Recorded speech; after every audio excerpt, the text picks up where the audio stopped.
Hi, welcome to Friday's edition of Game Creation. Now, this is probably going to be the most important object that we cover today for the modern age, okay? So, the problem we have nowadays is that everyone has different devices, different screen sizes, etc. Back in the good old days, everyone had a monitor on their desk, and the monitor was pretty much the same size, right? You had a few exceptions here and there, but everyone generally had the same size monitor. And if they weren't the same size, they'd be roughly the same size. You could scale it slightly and it would all be okay. But nowadays, everyone has phones, tablets, 4K and 1080p and all of that stuff. Everyone's got a different size device. And when you look at the laptop world, they're really not cooperative. I think the Surface is 3000 by 2000. It's just things like that. It's very, very irritating, right? So what you need to do is you need to build your app for any device, make it responsive. Responsive means that depending on what, it doesn't matter what screen size you have the same experience. Now we're going to cover that in a full week coming up, okay? So if you're thinking that this video will cover everything, no it won't, but it will cover an object which is critical for us to be able to make our app responsive. Okay, so I have already started because annoyingly I forgot to press record. So I started talking and then I realised this wasn't recording. So I'll show you where we got up to, and it's the boring stuff, so I didn't think I'd bother redoing it. So I've got a simple, at the start of frame, I've got just a string on the frame, and at the start of the frame, what I've done is I've just spat out some values. So I've got the frame height, which you get by going here, to frame and then height. Then I've got the virtual height, which is in the same location as here, and then virtual height. And I've got bottom frame, which is in the same position just down here. So I'm focused on height. Everything also has a width, as you can see, width, virtual width, and x coordinate of the right visible width. Notice that's all we've got. That's all the information that Clickteam gives us. Okay, and you might think that that's enough. Now, if we go back to the frame, in the application, I've made the window be 500 by 500 just to make it easier. That's not the default, but I've just rounded it up so we know that it's just easier, isn't it? And then on the frame itself, I've made the virtual width 600 by 600. Now, the reason for a virtual width, you might be thinking, what the heck's a virtual width? If you make your game 600 by 600, so here to here, right? So there, you can scroll to it. Okay, and we've done that in our JRPG series. So you scroll to the edge of the screen. So it will allow 100 pixels of scrolling in the right-hand direction and the bottom direction. So if I run it now, you can see that this is as expected, right? The frame height is 500, fine. The virtual height is 600 because we're pretending that like our game world is 600 big, so we could go 100 pixels down in our game world scrolling. And the bottom frame pixel is 500. Remember, you start with 0 at the top, and then you count downwards. Well, if it's 500 high, the bottom frame, at the bottom of the frame, the coordinate will be 500. Simple. But watch what happens. It doesn't change. Well, hang on, I've just made the window bigger. Well, that's going to be a problem because we need that to change. Look, if I scroll it, if I make it bigger here, none of these change. And that's a big problem because that's not responsive. That's just keeping it. And I think if we make the background a different color, you're going to see it a lot easier. It doesn't change. Like you can see that it stays exactly as it is. It stays 500 by 500. Now, there is absolutely no way of changing that with the default Clickteam that I know of. I didn't see anything in the settings that allows you to do that because there is an object that does that. And we're going to look at that now. It is, of course, the window object. I wonder how many of you were saying the same thing at home. The window object. Anyway, I'm not going to do anything. I'm not going to spit this out because actually we can add this to our debugger.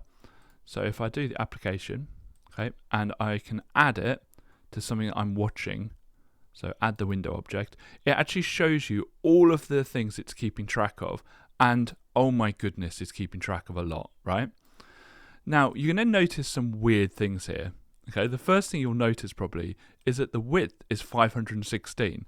Well, that seems to be disagreeing with Clickteam, which says the width is 500. But remember, this is the window object. This tracks the actual window. So the extra 16 pixels are 8 pixels of border this side and 8 pixels of border the other side. I've just realised I'm not actually showing my cursor. Am I showing my cursor? I don't think I am. Let's actually show my cursor. Capture cursor. Oh, I am. Cool. It's one of those moments where I go, am I showing it? Yeah, good. Okay, so it's 8 pixels of border.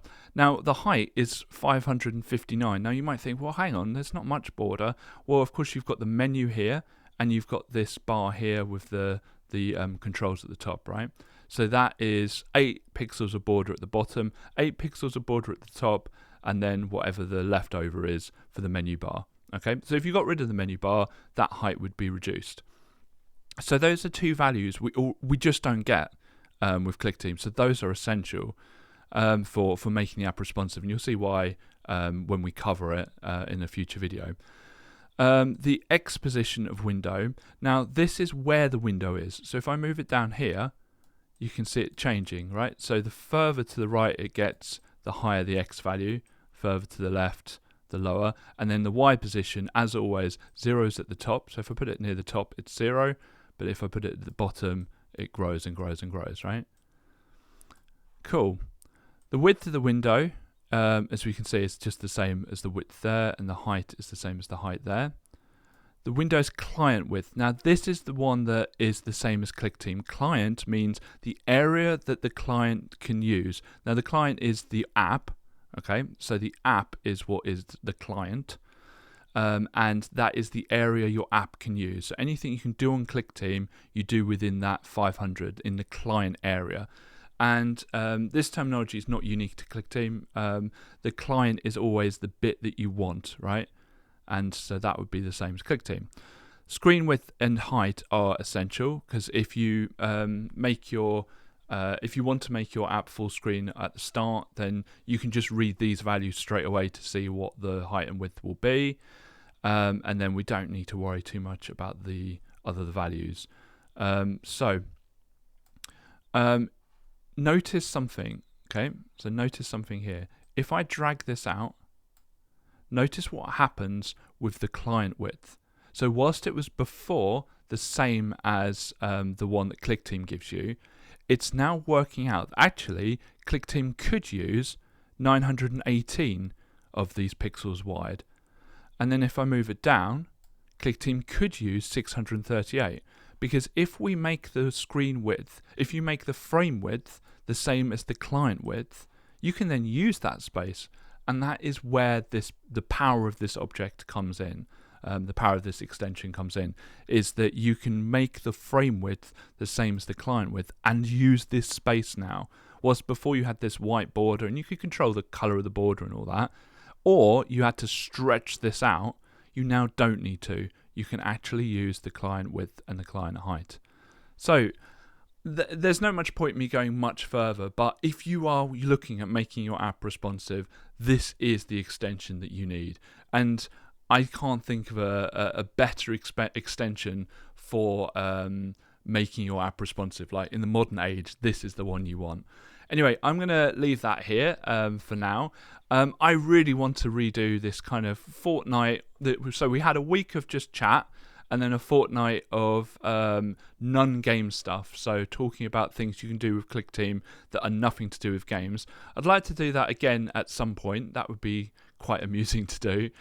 So if you are watching this ages in the future and you go, oh my goodness, I wish he'd covered this, then write a comment on it and I will come back to it in a future video. Anyway, I'm going to leave that here for now.